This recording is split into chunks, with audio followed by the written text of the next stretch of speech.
Okay, so component of one vector along other vector.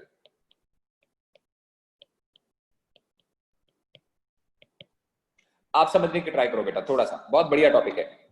आप imagine करो कि ये हमारे पास एक्स एक्सिस है, ये एक्स एक्सिस है, और ये हमारे पास कोई एक वेक्टर है, इसका नाम है ए, इसका नाम है ए, और एंगल बन रहा है थीटा। हम एक काम करते हैं, हम ऊपर से लाइट डालते हैं, ऊपर से लाइट डालते हैं। देखो लाइट आ रही है, लाइट आ रही है, लाइट आ रही है। तो बेटा शेडो कितनी आएगी? शेडो किस पे? एक्स एक्सिस पे। शेडो आएगी एक्स एक्सिस पे इतनी। इसको हम क्या बोलेंगे? पढ़ चुके हैं ऑलरेडी हम। इसको हम क्या बोलेंगे? ए एक्स। ए एक्स का मतलब क्या हुआ? ए एक्स का मतलब हुआ कंपोनेंट ऑफ ए वेक्टर। कहां पे? Along x axis. A x होता था ए कॉस थीटा। बेटा एक बात का ध्यान रखना, अब हम जैसे जैसे आगे बढ़ेंगे ना, मैं आपको प्रॉपर टाइप से पढ़ाता रहूंगा कि टेक्निकली कैसे लिखना है। हम इसको ऐसे नहीं लिख सकते। ऐसे क्यों नहीं लिख सकते? क्योंकि ए वेक्टर की डायरेक्शन कहां पे? ए वेक्टर की डायरेक्शन एक्चुअली इधर है, और ए एक्स किधर है? ए एक्स एक्चुअली इधर है। तो अगर गलती से तुमने इसके ऊपर वेक्टर लगा दिया तो काम खराब हो जाएगा। तो ऐसे लिखना गलत होगा। हमें कैसे लिखना पड़ेगा? हमें लिखना पड़ेगा ए एक्स इक्वल टू ए का mod into cos theta. But जो ये चीज है ये अभी तक वेक्टर नहीं है, ये क्या है? स्केलर है।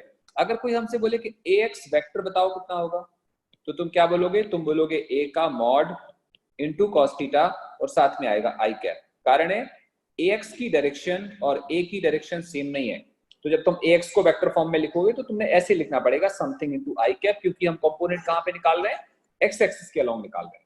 कि अगर हमने ए वेक्टर का कंपोनेंट एक्स एक्सिस में निकालना हो तो ऊपर से लाइट डालो, ऊपर से लाइट डालोगे तो शेडो पड़ेगी इतनी लंबी। इसको हम क्या बोलेंगे? Component of A along x axis. और हमने उसको सॉल्व करा तो ये आ गया। बट हमारा टॉपिक क्या है? हमारा टॉपिक है component of one vector along the other vector.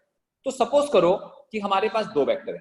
हमारे पास है बेटा, एक है ए वेक्टर, ध्यान से सुनना, एक है ए वेक्टर, और एक है बच्चा हमारे पास बी वेक्टर। सही हो गया? अब हमने क्या करना है? हमने बी वेक्टर का कंपोनेंट लेना है। सपोज करो दोनों के बीच में एंगल थीटा है, दोनों के बीच में एंगल थीटा है, और हमने क्या निकालना है? हमने निकालना है component of B vector along A vector. आपको समझ आया? हमने बी वेक्टर का कंपोनेंट निकालना है, कहां पे निकालना है? ए वेक्टर की तरफ निकालना है। क्या करेंगे हम लोग ऊपर से लाइट डालेंगे। ध्यान रखना कैसे डालेंगे? लाइट कुछ ऐसे डालेंगे जिससे इसकी शेडो कहां पे पड़े? इसकी शेडो पड़ जाए ए वेक्टर के ऊपर, और हम यहां से ऐसे करेंगे। क्लियर हो गया? और इसको हम लिख देंगे समथिंग, क्या लिख सकते हैं हम? बी ए लिख सकते हैं। बी ए का मतलब component of A vector along, component of B vector along A vector. लिख सकते हैं कि B A is component of B vector along A vector. ध्यान से देख लो बेटा, बी ए क्या चीज है? बी ए मैंने नाम दे दिया component of B vector along A vector. कैसे करा हमने? बी की लाइट को गिराया, बी के ऊपर लाइट को गिराया, शेडो पड़ी, शेडो कहां पे आ गई है? ए वेक्टर के ऊपर आई है, और शेडो कितनी लंबी थी? शेडो इतनी लंबी थी। इसको हमने कह दिया कि ये प्रोजेक्शन है। इसको हम क्या बोल सकते हैं? प्रोजेक्शन भी बोल सकते हैं, शेडो भी बोल सकते हैं, कंपोनेंट भी बोल सकते हैं, इफेक्टिव वेक्टर भी बोल सकते हैं। बी का effective vector in the direction of A vector, ऐसा कुछ हमने कर दिया। सो ये बी ए वेक्टर के इक्वल आ रहा है, ये हमने कैलकुलेट करना है। सवाल आता है कि ये इसकी वैल्यू कितनी होगी? तो पता चला कि बी ए वेक्टर जो होगा, हम इसका अभी मैग्नीट्यूड निकालेंगे, केवल मैग्नीट्यूड। तो इसका मैग्नीट्यूड का मतलब क्या हुआ? इसकी लंबाई। और इसकी लंबाई कैसे निकालते थे? ये हम ऑलरेडी पहले पढ़ चुके हैं, वो करते थे ना, cos theta equal to base upon hypotenuse करके निकालते थे। वहां से जब हम सॉल्व करते थे बेटा, तो ये निकल के आता था mod B cos theta. This is something, ये हम ऑलरेडी जानते हैं। क्लियर है? ये हम पहले से जानते हैं। लेकिन मैंने आपको दूसरे तरीके से पढ़ाना है। मैंने दूसरे तरीके से कैसे पढ़ाना है? हम एक चीज जानते हैं, एक चीज वो क्या जानते हैं कि A dot B equal to क्या होता था, कल पढ़ा बेटा, mod A mod B cos theta. बच्चा ध्यान से देखना, क्लियर है? हमें क्या चाहिए, देखो हमें चाहिए ये और ये क्या होगा, ये ध्यान से देखना, ये चाहिए हमें। ये कहां से निकलेगा, ये यहां से निकलेगा, देखते हैं।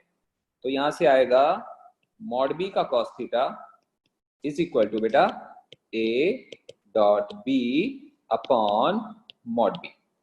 आपको समझ में आ गया? इसको हम क्या नाम दे रहे हैं, इसको हम नाम दे रहे हैं कंपोनेंट। मैं बार बार लिख रहा हूं कि आपको समझ में आ जाए, component of B vector along A vector is, तो यहां पे क्या लिखा है, component of B along A. उसमें जो जिसका कंपोनेंट निकालना है वो हमारे फॉर्मूले में नहीं आ रहा, उसका उल्टा वैल्यू आ रहा है। क्या बोलूं, मतलब बार बार हमें करने की जरूरत नहीं है। अब मैं यहाँ पे क्या बोलूं, मैं बोलूं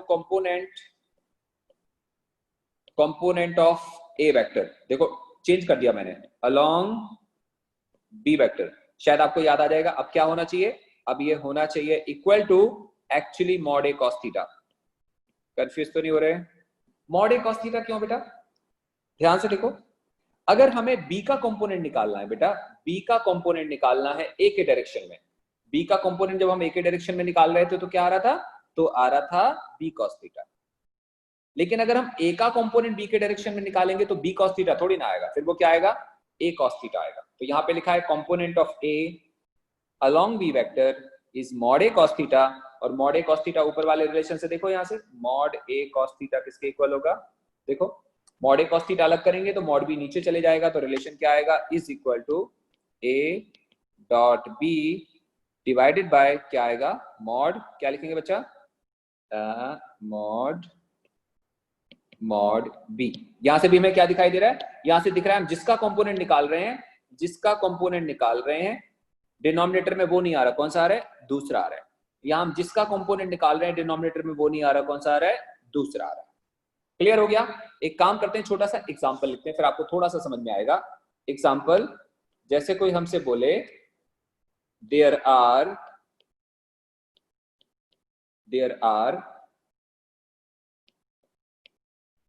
two vectors, there are two vectors, a vector equal to I cap plus j cap and b vector equal to 2I cap minus j cap. Calculate component of a vector along b vector. मैं as usual आपको 20 second का time देता हूं बेटा, ध्यान से समझो। यहां पे लिखा है there are two vectors, A vector is this, B vector is this, और कोई तुमसे कहता है calculate component of A vector along B vector. 20 second का टाइम है, आप जल्दी से निकालो।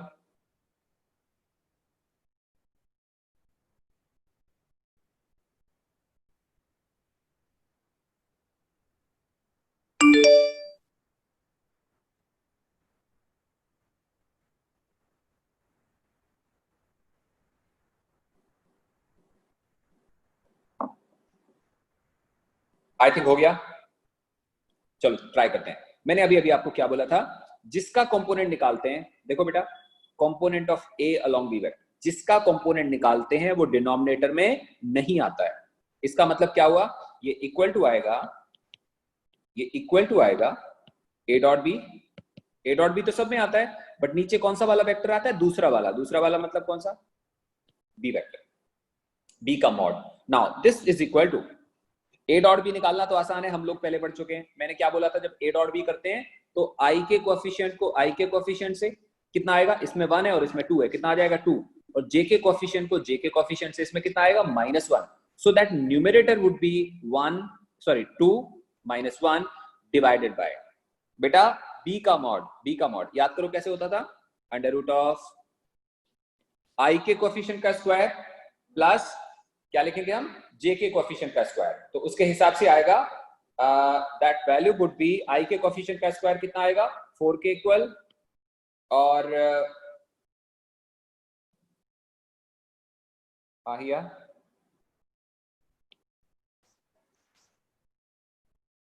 हाँ जी बेटा,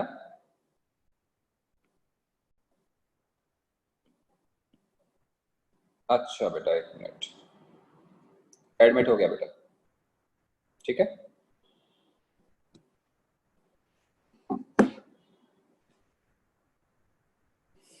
यस, सो बेटा क्लियर हो गया। सो यहाँ पे आएगा नीचे mod B, and mod B कैसे आएगा बच्चा? मॉड बी आएगा यहाँ से आई के कोफिशिएंट का स्क्वायर 2 का 4, और यहाँ कितना है -1, और -1 का स्क्वायर कितना आएगा? 1 के इक्वल आएगा। So that value would be 1/√5। I think इतना पार्ट समझ में आ गया होगा। एक काम करते हैं, इसी क्वेश्चन में थोड़ा सा और चेंज करते हैं, थोड़ा सा और चेंज ऐसे करते हैं कि ऐसे लिखते हैं, example in previous problem calculate component of b vector along a vector। बेटा ध्यान से देखो, दोबारा देखो क्या करना है हमने। यहाँ पे मैंने लिखा है in previous problem calculate component of B vector along A vector, component of B vector along A vector. अब किसका कंपोनेंट लेना है बच्चा? अब कंपोनेंट इसका लेना है, और बेटा जिसका कंपोनेंट लेते हैं वो डिनोमिनेटर में आता है कि नहीं आता? नहीं आता है। तो अब की बारी क्या सोल्यूशन आएगा? अब की बारी सोल्यूशन आएगा a dot B divided by, बेटा क्या लिखेंगे? यहां पे आएगा ए वेक्टर। समझ आ गया? जिसका कंपोनेंट निकालते हैं, calculate component of B vector, जिसका कंपोनेंट निकालते हैं वो डिनोमिनेटर में नहीं आता, तो क्या आएगा यहाँ पे? इक्वल टू, अच्छा ए डॉट बी तो सेम आएगा ना, ए डॉट बी जो यहाँ पे आया, जो यहाँ पे आया वही आएगा सेम। तो यहाँ पे सेम लिखेंगे कितना? 2 - 1 divided by mod A. Check करो, मॉड ए यहां से निकालेंगे ना, क्या आएगा? √1 का स्क्वायर और 1 का स्क्वायर है ना, तो यहाँ पे बन जाएगा दिस इज √1 + 1। कितना आ गया बेटा? 1/√2। आई एम होपफुल आपको इतना समझ में आ गया होगा। नहीं आया तो अगले 5 मिनट में आ जाएगा, बिल्कुल बहुत ध्यान से सुनते रहो। अब मैं इस आर्टिकल को बदलता हूं थोड़ा सा, और मैं आर्टिकल को कुछ लिखता हूं, ध्यान से देखना। मैं यहां लिखता हूं component of one vector along second vector in vector form। यहां वेक्टर वेक्टर बहुत बार लिख गया, ध्यान से समझो क्या लिखा है। यहां पे लिखा हुआ है कंपोनेंट ऑफ एक vector in the direction of दूसरा vector but in vector form. ये लास्ट में ये लाइन क्यों ऐड करी मैंने, मैं बताऊं, ध्यान से देखो बेटा। ये जो आंसर निकला ना, ये वाला, ये वेक्टर में नहीं निकला, it is only numerical value. इसको देख के हमें ये बिल्कुल नहीं पता चल रहा कि जो हमने बी का कंपोनेंट ए के डायरेक्शन में निकाला है वो डायरेक्शन कौन सी है, क्योंकि अगर डायरेक्शन साथ में होती तो ये केवल 1/√2 नहीं आता, इसके साथ something I cap J cap भी आ रहा होता। Yes no? इसका मतलब हुआ ये केवल न्यूमेरिकल वैल्यू निकली है। This total is numerical value. Whatever we have studied in previous cases, these all are numerical value. जबकि यहां पे लिखा है हम लोगों ने ऑलरेडी कि calculate component of A vector along B vector. बेटा जब अलोंग लग जाता है तो इसका मतलब इसमें डायरेक्शन होनी चाहिए, बट यहाँ पे हम लोगों ने डायरेक्शन को शो नहीं करा। तो हम अपने आर्टिकल को थोड़ा सा और मॉडिफाई कर लेते हैं। तो यहाँ पे लिखा है component of one vector along second vector in vector form. तो लेट अस ट्राई अगेन। हमारे पास एक वेक्टर और हमारे पास दूसरा वेक्टर, और किसी समझदार इंसान ने बोला कि एक काम करो बेटा, बी का कंपोनेंट निकालो ए के डायरेक्शन में, मतलब कंपोनेंट ऑफ बी निकालो, कहां पे निकालें? ए की तरफ। समझ आ गया? कंपोनेंट ऑफ बी निकालो ए की तरफ। हमने कहा तो बहुत अच्छी बात है, बी का कंपोनेंट निकाल लेते हैं ए की तरफ। कैसे निकलेगा? तो दोबारा हमने लाइट डाली और यहां से ऐसे प्रोजेक्शन कर दिया, ये ऐसे कुछ आ गया। और ये व्हाट इज दिस? ये बी का कंपोनेंट है, कौन सी डायरेक्शन में? ए के डायरेक्शन में। परफेक्ट हो गया, ऐसे कुछ आ गया। डन। अब अगर हमें इसको सॉल्व करना हो तो फिर से सेम बात आएगी। तुम बोलोगे सर हम जानते हैं कि A dot B equal to mod A mod B cos theta, और हमने क्या निकालना है? बी का कंपोनेंट निकालना है। बी का कंपोनेंट क्या था? बी ए बोला हमने इसको, और वो क्या चीज आएगा बेटा? वो आएगा मॉड बी कॉस थीटा, और वो कितने के इक्वल आएगा? वो आएगा A dot B divided by क्या लिखेंगे हम, मॉड ए। बट एक मिनट, अभी ये सही लिखा है क्या? गलती ढूंढो जल्दी, गलती ढूंढो, इसमें क्या गलती है? इसमें छोटी सी गलती है, छोटी सी गलती है। लेफ्ट हैंड साइड तो वेक्टर है, देखो मैंने बी ए के ऊपर वेक्टर लगाया हुआ है, बट बेटा राइट हैंड साइड वेक्टर निकलेगा कि स्केलर निकलेगा? ये स्केलर निकलेगा। इसका मतलब अभी ये सही नहीं लिखा है, सही लिख दूं? सही ये है। क्लियर हो गया? अब आगे देखना, ध्यान से देखो। बट कोई बोला नहीं सर हमें तो वेक्टर फॉर्म में चाहिए। आप तो ये बताओ कि बी ए वेक्टर क्या होगा, तो मालूम हम क्या लिखेंगे? हम जानते हैं वेक्टर क्या होता है। वेक्टर होता है मैग्नीट्यूड मल्टीप्लाइड बाय क्या, मल्टीप्लाइड बाय डायरेक्शन। मैग्नीट्यूड तो पता है हमें, मैग्नीट्यूड होगा ये चीज, बट डायरेक्शन कौन सी होगी? सोचो, जो बी ए वेक्टर है वो किसकी डायरेक्शन में है? किसके डायरेक्शन में है वो? बी के डायरेक्शन में कि ए के डायरेक्शन में? वो ए के डायरेक्शन में है। तो तुम्हें क्या लिखना पड़ेगा? ए कैप, याद आया कैप? आर्टिकल पढ़ो, component of one vector in the direction of second vector in vector form. तो component of one vector, B vector का कंपोनेंट ए के डायरेक्शन में क्या होगा? ये चीज होगा, और उसको क्या लिखेंगे? Magnitude multiplied by direction. Now magnitude is what? Magnitude हमने यहां से निकाला हुआ है, देखो सामने लिखा हुआ है। क्लियर है? रुक जाओ थोड़ा सा और देखते हैं, थोड़ा सा और देखेंगे तो यहाँ पे आएगा B A vector is equal to mod of B A into A cap is also equal to, हम ऐसे भी लिख सकते हैं बेटा, बी ए वेक्टर का मॉड। आपको पता कैप को कैसे लिखते हैं? कैप को लिखते हैं ऐसे, ध्यान से देखो। पता है हम लोग पहले यूनिट वेक्टर पढ़ चुके हैं। What was unit vector? Unit vector was a vector divided by magnitude. Any vector divided by magnitude, ऐसे वैल्यू आएगी। Now this is equal to B A vector, अभी अभी हमने निकाला, कहां लिखा हुआ है? बी ए वेक्टर का मॉड ये लिखा है, A dot B divided by mod A. तो यहां से रिलेशन आ जाएगा ए डॉट बी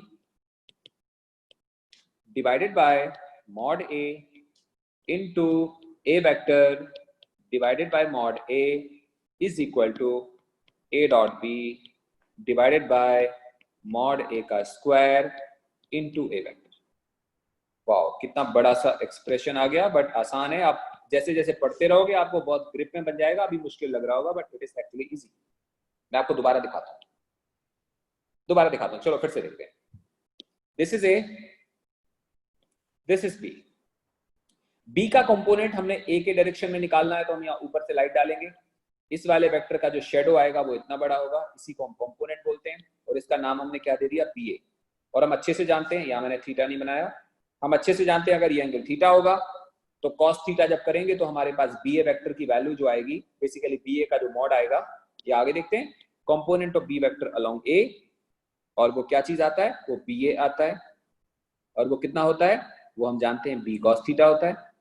ये हमारा डॉट प्रोडक्ट है, यहां से बी कॉस थीटा निकालेंगे तो कितना आएगा? A dot B upon mod A आएगा। But this is only magnitude, we want in vector form. In vector form में दो चीजें आएंगी, मैग्नीट्यूड एंड डायरेक्शन। मैग्नीट्यूड तो ऊपर लिखा हुआ है, मैग्नीट्यूड ऊपर लिखा है, हमने यहां लिख दिया। बट डायरेक्शन कौन सी वाली है? डायरेक्शन ए वेक्टर की है, तो डायरेक्शन, अकेले डायरेक्शन को हम क्या बोलेंगे? A cap. Now we have this B A vector equal to mod B A into A cap, and mod B A बेटा कितना आएगा? मॉड बी ए को अभी हमने ऐसे लिख दिया, और ए कैप को कैसे लिखेंगे? Vector divided by magnitude. और इसको हम कैसे लिख रहे थे? ये वैल्यू, और ये यहाँ पे आ गया, and we have got this relation. Again याद रखो, हम जिसका कंपोनेंट निकाल रहे हैं, जिसका कंपोनेंट निकाल रहे हैं वो डिनोमिनेटर में नहीं आ रहा है, और साथ साथ में जो वेक्टर यहाँ पे आ रहा है वही यहाँ पे आ रहा है। कुछ थोड़े से अगर हम ट्रिक याद रखेंगे तो हमारे लिए इजी हो जाएगा। देखते हैं आपको क्या समझ में आया। Example, example, A vector equal to I cap minus j cap plus k cap and b vector equal to 2i cap plus 3j cap minus k cap। ठीक है बच्चा, ये लिखा हुआ है। एंड कोई कहता है find component of b vector along a vector in vector form। In vector form, किसी ने आपसे ऐसे पूछ लिया, अब फिर से याद करो अभी सर ने क्या बोला था। अगर वेक्टर फॉर्म में निकालना है सबसे पहले क्या देखना पड़ेगा, component of B vector, component of B vector along A vector. जिसका कंपोनेंट निकालना होगा, जिसका कंपोनेंट निकालना पड़ेगा वो हमारे फॉर्मूले में नहीं आएगा। तो क्या लिखोगे आप लिखोगे सॉल्यूशन, और यहां पे बोलोगे आप कि सॉल्यूशन में लाइन लिखना पड़ेगा ना, प्रॉपर लिखना पड़ेगा। Component of B vector along A vector is mod B cos theta into A cap. ऐसा क्यों इंटू ए कैप, ऐसा क्यों लिखोगे? क्योंकि जब हम कंपोनेंट निकाल रहे हैं बी वेक्टर का, तो बी का तो मैग्नीट्यूड आएगा, लेकिन डायरेक्शन किसकी आएगी, ए कैप की। And this is equal to, अब तुम डायरेक्ट लिख सकते हो, डायरेक्ट कौन सा लिखोगे आप, A dot B divided by mod, नहीं हाँ अब सही है, ऐसे उसका स्क्वायर इंटू ए वेक्टर। दोबारा याद कराऊं, जिसका कंपोनेंट निकालते हैं वो डिनोमिनेटर में नहीं आता, बी का कंपोनेंट निकालोगे तो ए आएगा, और जो यहाँ पे आ रहा था वही वेक्टर यहाँ पे आ रहा था। ध्यान से देखो, चेक करो। अब हम क्या करेंगे, इसकी वैल्यू निकालेंगे। Now this is equal to what is A dot B.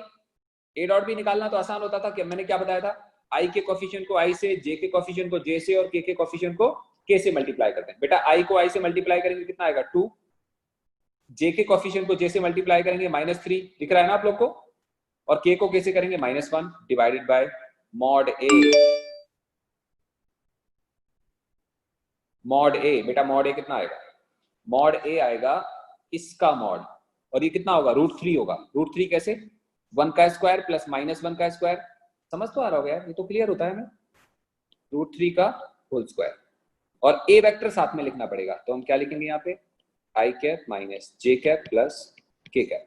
थोड़ा सिंप्लीफाई करेंगे तो आंसर आएगा, ऊपर कितना आएगा देखो, ये -4 एंड 2 -2 डिवाइडेड बाय 3, तो ये आंसर आएगा इक्वल टू -2/3, और साथ में क्या आ रहा था, आई कैप माइनस जे कैप, आई कैप माइनस जे कैप प्लस के कैप।